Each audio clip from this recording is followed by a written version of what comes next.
Hay algo que todos tenemos en común, algo con lo que vamos a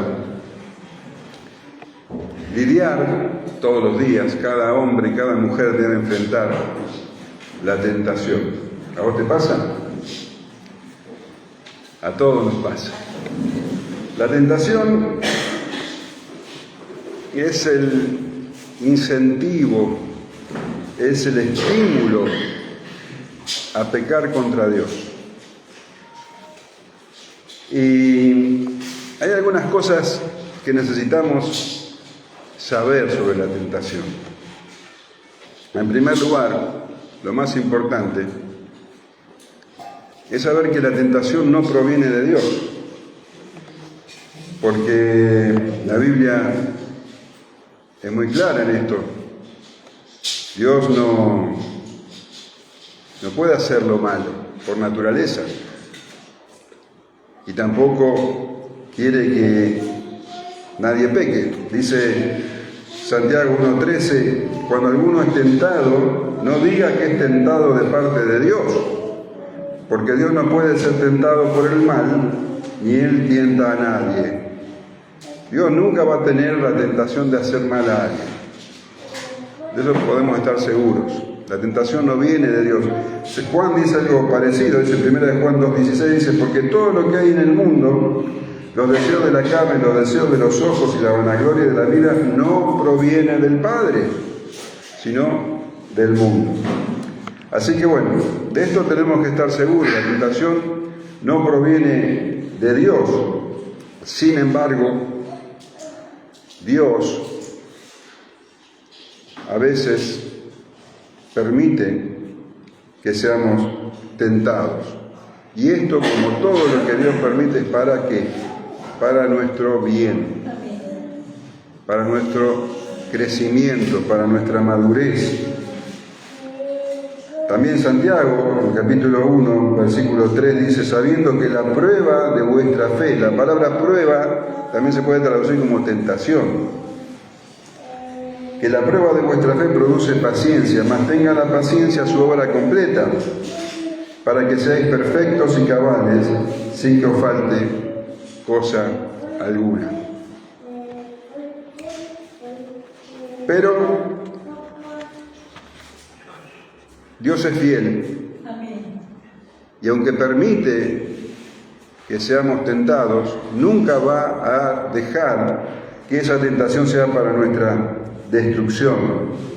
Nunca va a dejar que seamos tentados más allá de lo que podamos soportar, dice la palabra. Te voy a leer la Nueva Traducción Viviente. 1 Corintios 10:13 dice, las tentaciones que enfrentan en su vida no son distintas de las que otros atraviesan. Y Dios es fiel, no permitirá que la tentación sea mayor de lo que puedan soportar. Cuando sean tentados, Él les mostrará una salida para que puedan resistir. Así que nunca vamos a ser tentados más allá de nuestra fuerza. Toda tentación que podamos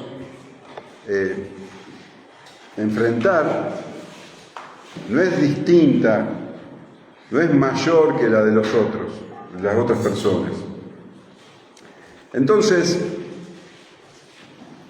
¿de dónde proviene la tentación? Bueno, la Biblia también nos dice esto. La tentación proviene del tentador, Satanás. Él es el enemigo de nuestras almas y él busca nuestra destrucción. Por eso Pedro dice, sed sobrios y velad, porque vuestro adversario, el diablo, como león rugiente, anda alrededor buscando a quien devorar.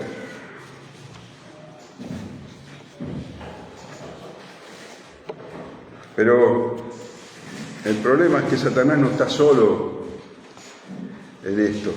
Tiene un aliado muy importante y que está dentro nuestro, en nuestra propia naturaleza pecaminosa, nuestros deseos pecaminosos. También Santiago dice, sino que cada uno es tentado cuando de su propia concupiscencia es atraído y seducido. concupiscencias son precisamente los malos deseos. La Nueva Traducción Viviente dice: la tentación viene de nuestros propios deseos, los cuales nos seducen y nos arrastran. O sea que Satanás, digamos que es el estímulo exterior, pero tenemos un estímulo interior, que son nuestros propios deseos. Así que mientras estemos en esta tierra, la tentación es inevitable. Y si vos pensás estar firme, mire que no caiga, ¿eh? Cuidado, cuidado. Cuando cedemos a la tentación, las consecuencias son terribles. Porque la tentación, cuando se permite, cuando se la deja crecer, bueno, concibe el pecado, y el pecado la muerte. De esos deseos nacen los actos pecaminosos, dice Santiago, y el pecado, cuando se deja crecer, da a luz la muerte. Y en la Escritura encontramos muchísimos ejemplos de personas que han sido tentadas. ¿Te acordás de alguno? ¿Quién fue la primera que fue tentada? Eva, junto con su marido Adán. No voy a extenderme mucho porque ya vamos a hablar después de ellos. Adán y Eva fueron los primeros.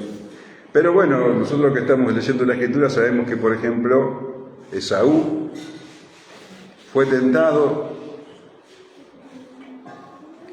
con una tentación que él podría haber soportado, porque así dice la Escritura, un guiso. Por un guiso él cambió su primogenitura. Pero ¿sabes qué decía él? En Génesis 25:32 dice: he aquí yo me voy a morir. ¿Para qué pues me servirá la primogenitura? No, aún no te ibas a morir. Podías haber soportado la tentación. Pero le diste lugar. Y las consecuencias son terribles. José fue tentado. ¿Te acordás?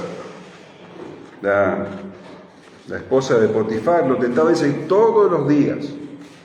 Y ahí tenés a José, una mujer dispuesta al pecado.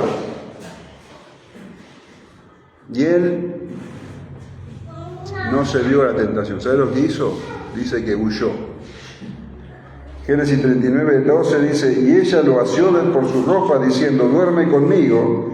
Entonces él dejó su ropa en las manos de ella, huyó y huyó. El que no huyó fue David. Dice que estaba una mañana mirando por arriba en la terraza y vio a una mujer bañándose. Segunda de Samuel 11:2. Y sucedió un día, al caer la tarde, que se levantó David de su lecho y se paseaba sobre el terrado de la casa real, y vio desde el terrado a una mujer que se estaba bañando, la cual era muy hermosa. Envió David a preguntar por aquella mujer, y le dijeron: aquella es Betsabé, hija de Elián, mujer de Urías Heteo. Y envió David mensajeros, y la tomó y vino a él, y él durmió con ella. Luego ella se purificó de su inmundicia y se volvió a su casa. Y después este pecado trajo más pecado y más pecado.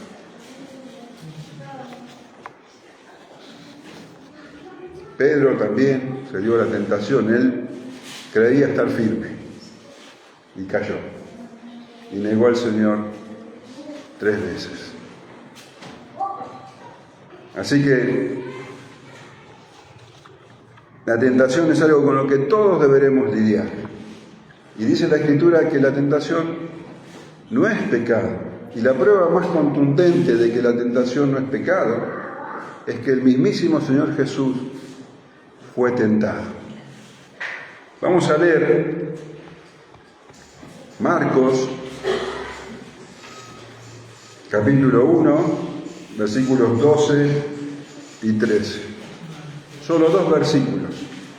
Marcos utiliza solo 2 versículos para hablar sobre la tentación del Señor Jesús.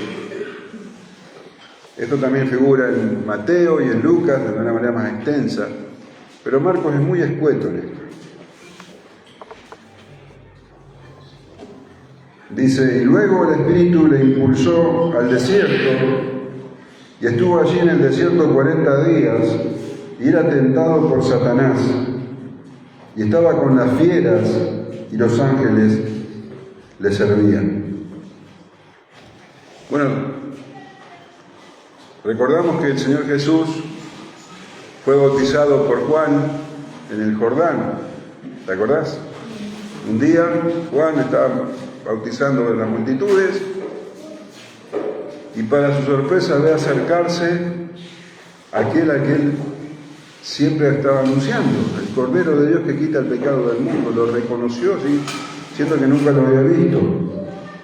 Ahí estaba el Mesías, el príncipe, el Dios mismo, el Hijo de Dios, el Cordero sin pecado,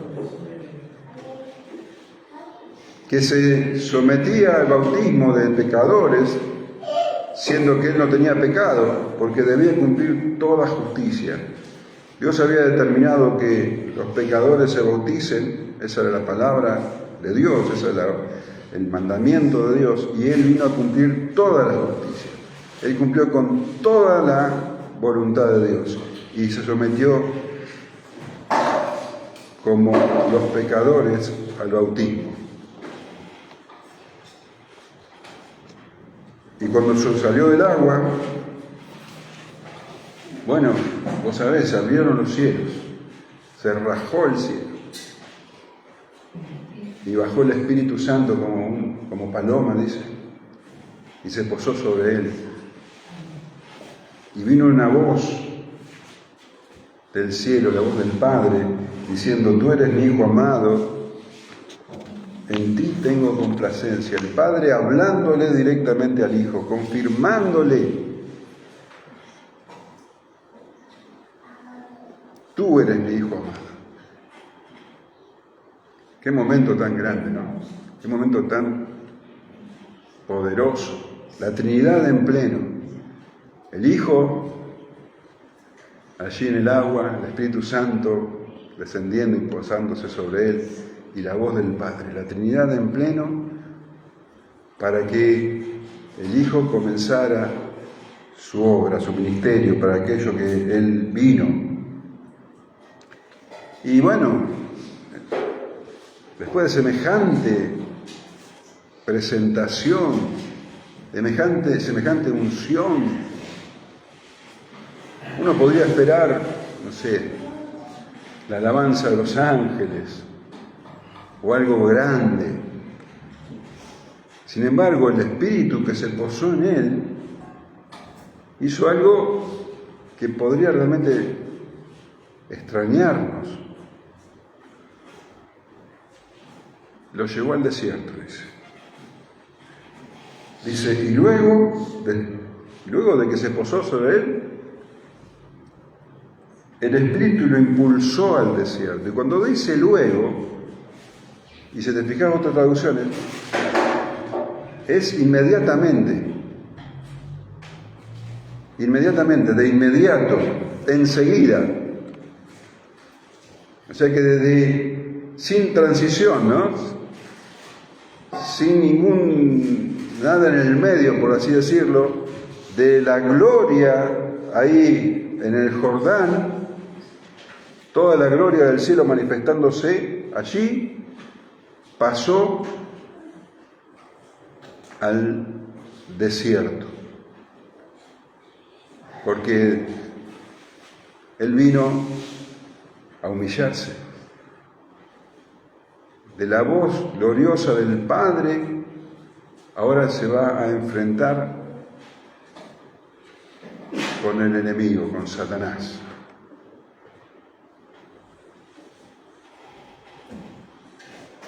Inmediatamente, dice. Y dice que el Espíritu lo impulsó. Y es una palabra en el original muy significativa porque es muy enfática. Porque literalmente quiere decir que lo empujó, que lo obligó a ir al desierto. En la práctica tenemos que entender que el Espíritu le dio al Señor Jesús, le impuso esa necesidad, ese anhelo ferviente, irresistible por ir al desierto. Y si tenemos en cuenta que Juan bautizaba en el desierto, bueno, Jesús fue al desierto profundo. El desierto de Judea es un desierto muy grande, tiene unos 50 kilómetros de ancho por 25 de largo, más o menos. Y es una zona extremadamente árida, con picos rocosos y precipicios, un lugar peligroso. Habla de que más adelante que estaba rodeado de fieras. Así que el Espíritu lo empujó a eso. La carne no te lleva al desierto, el Espíritu lo llevó. Ahora, ¿por qué el Espíritu hizo eso? ¿Por qué después de semejante presentación del Espíritu descendiendo, el Padre hablando, por qué directamente no comenzó con todo el impulso, todo el entusiasmo su ministerio? No, lo llevó 40 días al desierto. Y dice, y estuvo allí en el desierto 40 días, y era tentado por Satanás, y estaba con las fieras, y los ángeles le servían. 40 días, perdón. Bueno, tenemos que entender que el desierto tiene la connotación para los judíos, sobre todo tenía esa connotación de, bueno, el desierto es preparación, si pensamos en el Antiguo Testamento, es prueba, es comunión con Dios, es dependencia. Así fue para el pueblo de Israel, para los profetas del Antiguo Testamento.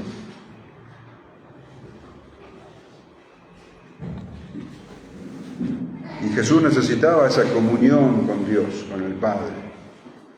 Y estuvo 40 días allí, en el lugar más hostil, inhóspito.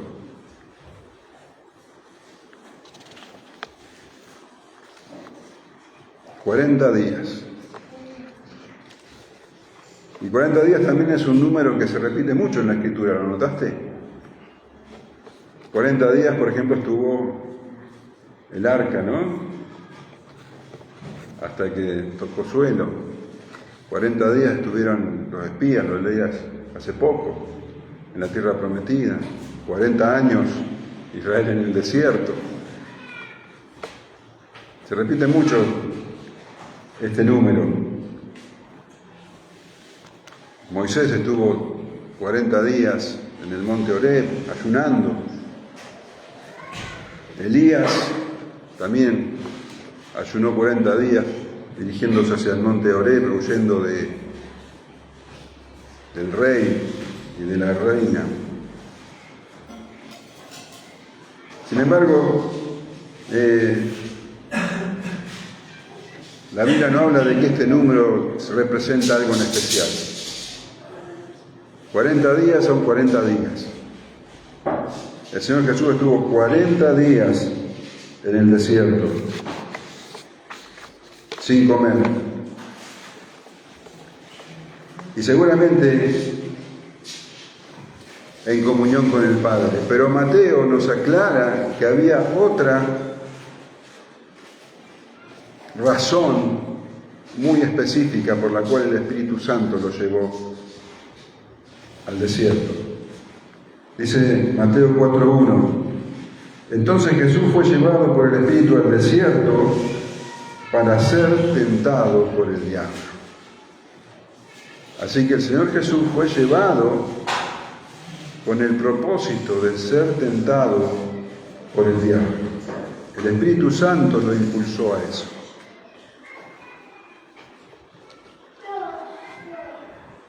Así que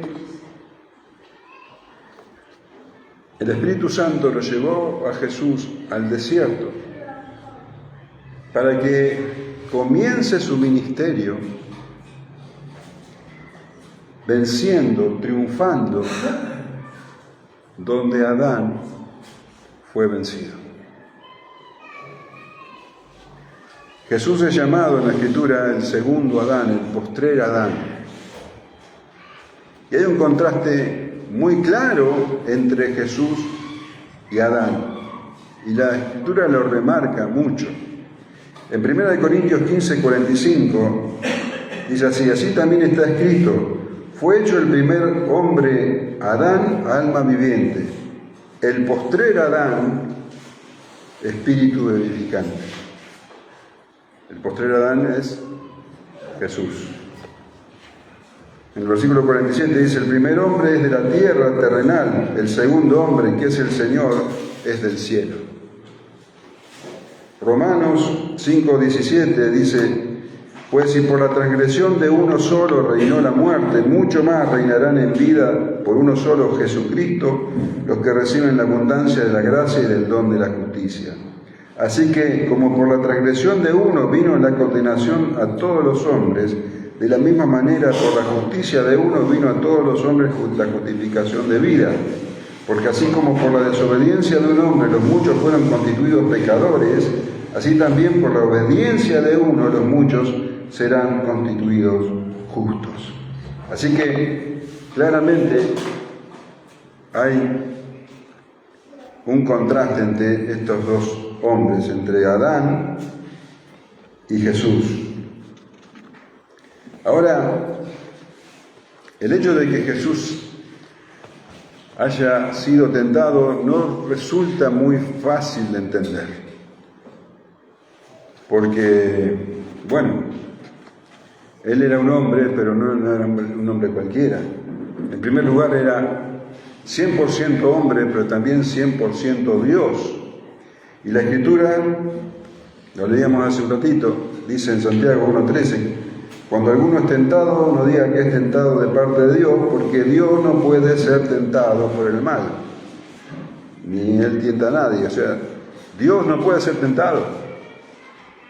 Y Jesús fue tentado, evidentemente, en su naturaleza humana.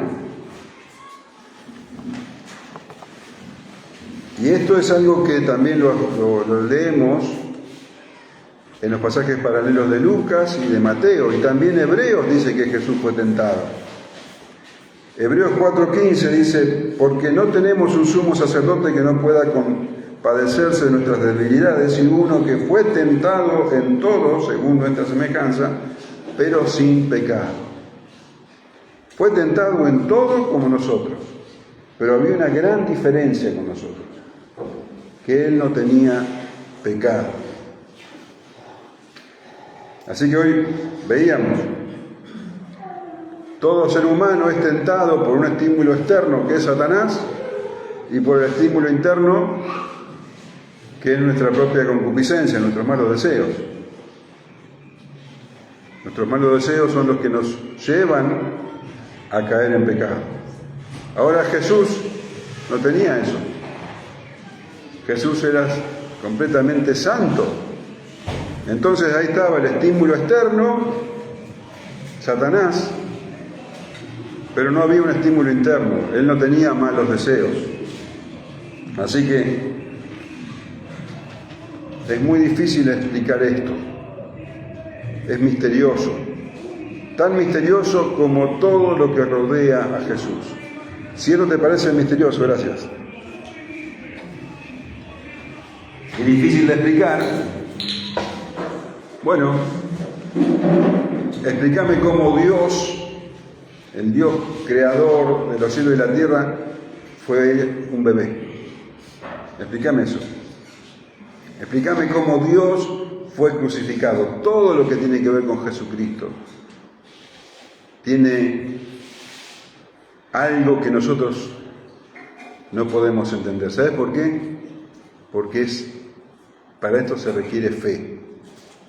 La fe es esa inteligencia sobrenatural, esa inteligencia que no es natural, precisamente, que nos hace entender lo que no se puede entender. Entonces Jesús fue tentado. Jesús fue tentado en su naturaleza humana. Y pensemos, es lógico que Él estuvo 40 días sin comer, su cuerpo completamente debilitado, y viene Satanás y le dice que coma. Satanás le mostraba la necesidad y le daba la salida, fácil, rápida, pero que no tenía que ver con la palabra de Dios. Eso es lo que hace el diablo. Así que Jesús fue tentado. Esto lo dice la Escritura y nosotros sabemos que fue así, aunque no lo entendamos bien. Y en las dos tentaciones, la tentación de Adán y la tentación de Jesús, había notables diferencias, grandes diferencias. Vos fíjate el lugar donde Adán fue tentado, en el huerto del Edén, en el lugar donde había abundancia de todo, en el lugar perfecto. Todo lo que Dios había hecho era bueno en gran manera. Adán y Eva tenían abundancia, tenían, en criollo, la panza llena.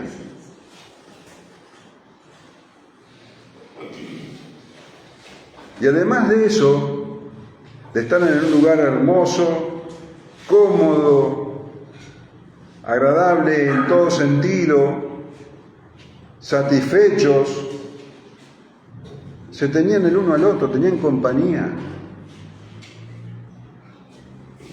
Y se tenían el uno al otro y sin pecado. O sea,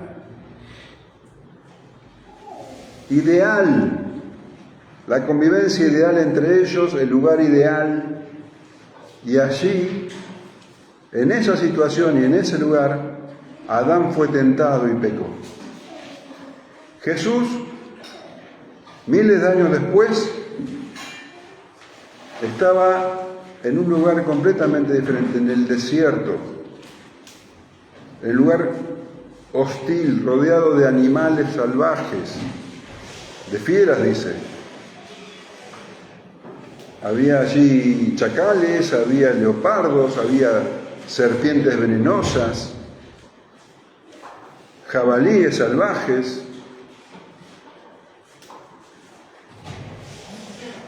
Y Jesús estaba en ayunas. Marcos da la sensación de que, dice, y era tentado por Satanás durante esos 40 días. Pero claramente el ataque más severo de Satanás fue cuando terminaron esos 40 días. Dice Mateo 4:2, y después de haber ayunado 40 días y 40 noches tuvo hambre, y vino a él el tentador. O sea, imagínate vos estar 40 días sin probar bocado. ¿Vos sabés los estragos que causa eso en el cuerpo?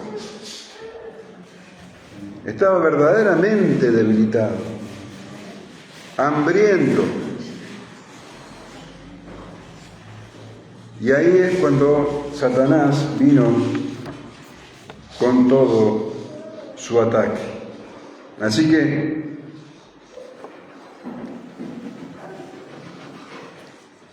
decíamos, había grandes diferencias en las circunstancias en que Adán fue tentado y en que Jesús fue tentado. Pero también había algo en común: la manera, el objetivo. Vamos a recordar un poco cómo fue la tentación de Adán y Eva. Vamos a leer Génesis 3:1 hasta el 5. Pero la serpiente era astuta más que todos los animales del campo que Jehová Dios había hecho, la cual dijo a la mujer: con que Dios os ha dicho. Subrayá esa pregunta. Con que Dios os ha dicho, no comáis de todo árbol del huerto. Y la mujer respondió a la serpiente, del fruto de los árboles del huerto podemos comer, pero del fruto del árbol que está en medio del huerto, dijo Dios, no comeréis de él, ni le tocaréis, para que no muráis. Entonces la serpiente dijo a la mujer, no moriréis, sino que sabe Dios que el día que comáis de él serán abiertos vuestros ojos, y seréis como Dios, sabiendo el bien y el mal. Con que Dios os ha dicho. Ese es el método de Satanás. Lo que él buscaba era que no crean en lo que Dios ha dicho, en la palabra de Dios.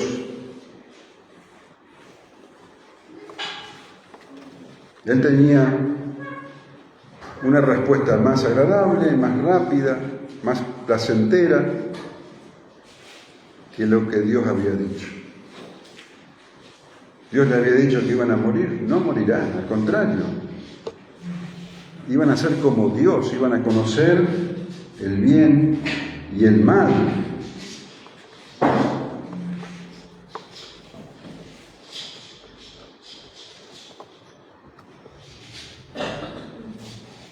Miles de años después, Satanás viene a Jesús con ese mismo método. Satanás, dice Marcos, en Mateo y en Lucas se lo menciona como el diablo. Diablo en griego, el calumniador, el acusador, así, eso significa diablo. Pero Satanás significa adversario. Así que acá tenemos al príncipe, Mesías, al Hijo de Dios, y viene el diablo a desafiarlo como un adversario, el príncipe de este mundo.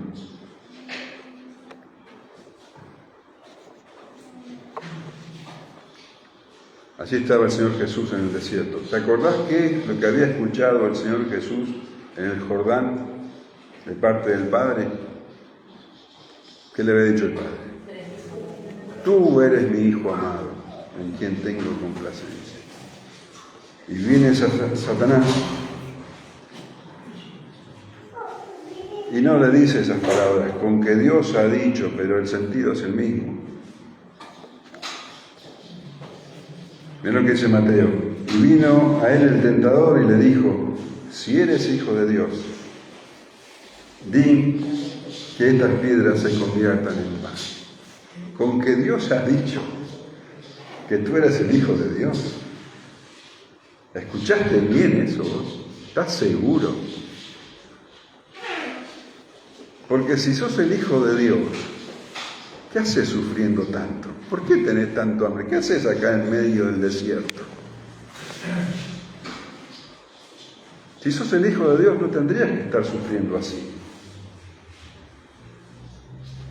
¿Por qué tenés hambre? Si sos el Hijo de Dios, simplemente tenés que decirle a estas piedras que se transformen en pan y se acabó. Y ahí está la tentación. De pronto, esas piedras secas del desierto tomaron la misma relevancia que el fruto del árbol prohibido en el Edén. Eva tomó el fruto del árbol prohibido y mordió, y se lo dio a Adán. Solo hacía falta que el Señor Jesús tomara la piedra, la transformara en pan y la mordiera, para que todos nosotros estuviéramos en eterna perdición sin ningún tipo de esperanza. Eso es lo que Satanás esperaba que Jesús hiciera. Solo una palabrita se transforman en pan y te comés y se acabó el hambre. Pero Jesús no era Adán. Para él la palabra de Dios era mucho más importante que su estómago. Y Mateo 4:4 dice, él respondió y dijo, escrito está, no solo de pan vivirá el hombre, sino de toda palabra que sale de la boca de Dios.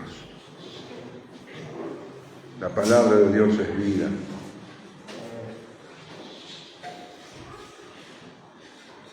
Bueno, Marcos no registra toda esa charla, Lucas y Mateo sí.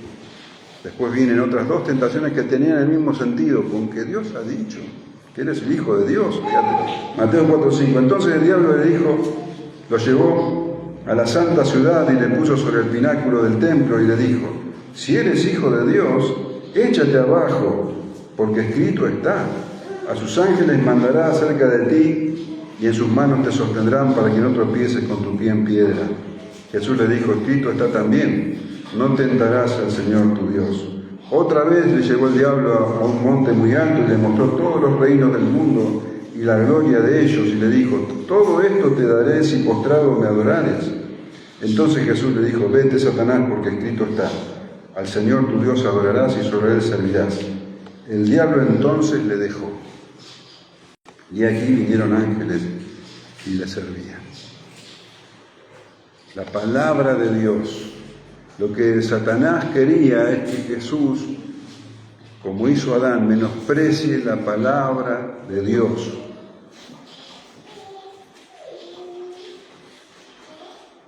Y Jesús venció, allí donde Adán falló.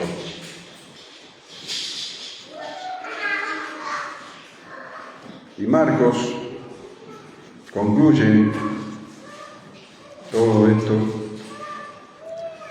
muy brevemente diciendo, y los ángeles le servían. El Señor venció y el Padre envió a sus ángeles servidores, espíritus servidores, para que suplieran todas sus necesidades. No son todos espíritus ministradores, dice Hebreos 1:14, enviados para servicio a favor de los que serán herederos de salvación. Así que bueno, los ángeles vinieron a servir al Señor para que Él pudiera ser fortalecido y así comenzar su obra de predicar, de enseñar, de sanar enfermos, de echar fuera demonios. Ahora ya estaba listo para hacerlo, había vencido al diablo,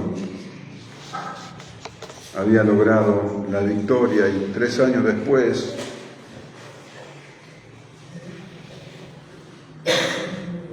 esto de enseñar y de predicar y de sanar enfermos y echar fuera demonios lo llevaría a la cruz.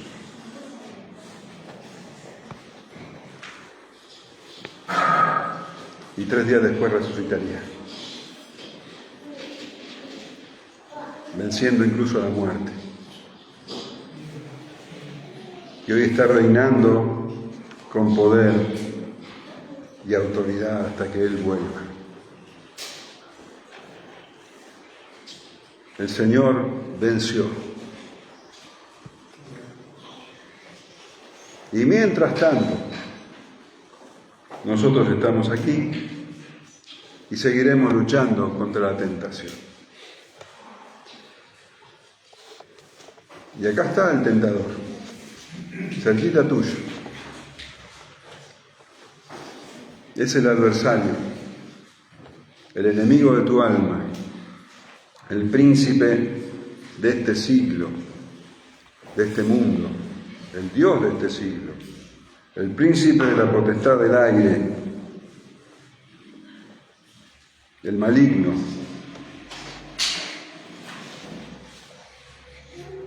Y Él está ahí para decirte, con que Dios ha dicho, no, no le hagas caso a lo que Dios ha dicho. De manera muy sutil, muy engañosa, porque el diablo sabe cómo decirte todo.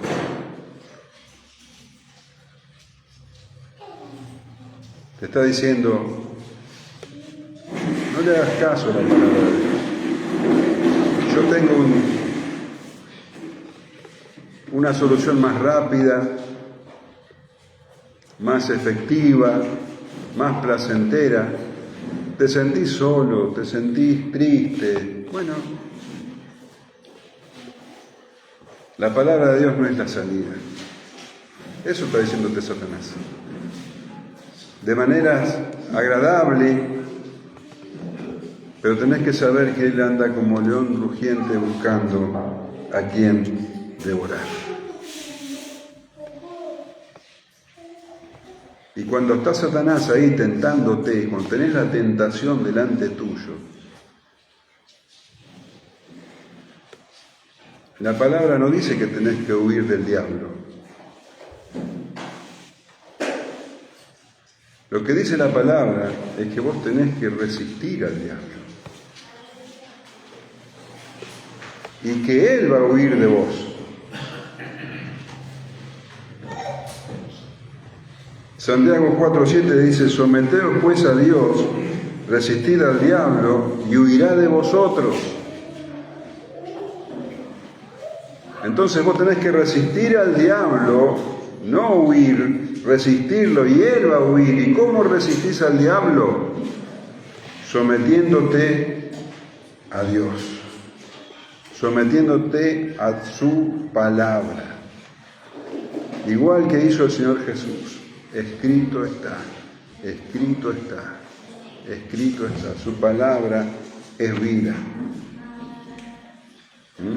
El diablo va a tratar de que vos desbarranques, tropieces. Pero Dios te dio todo lo necesario. El Señor Jesús triunfó sobre la tentación. Y en Jesús nosotros somos más que vencedores por medio de aquel que nos amó. Amén.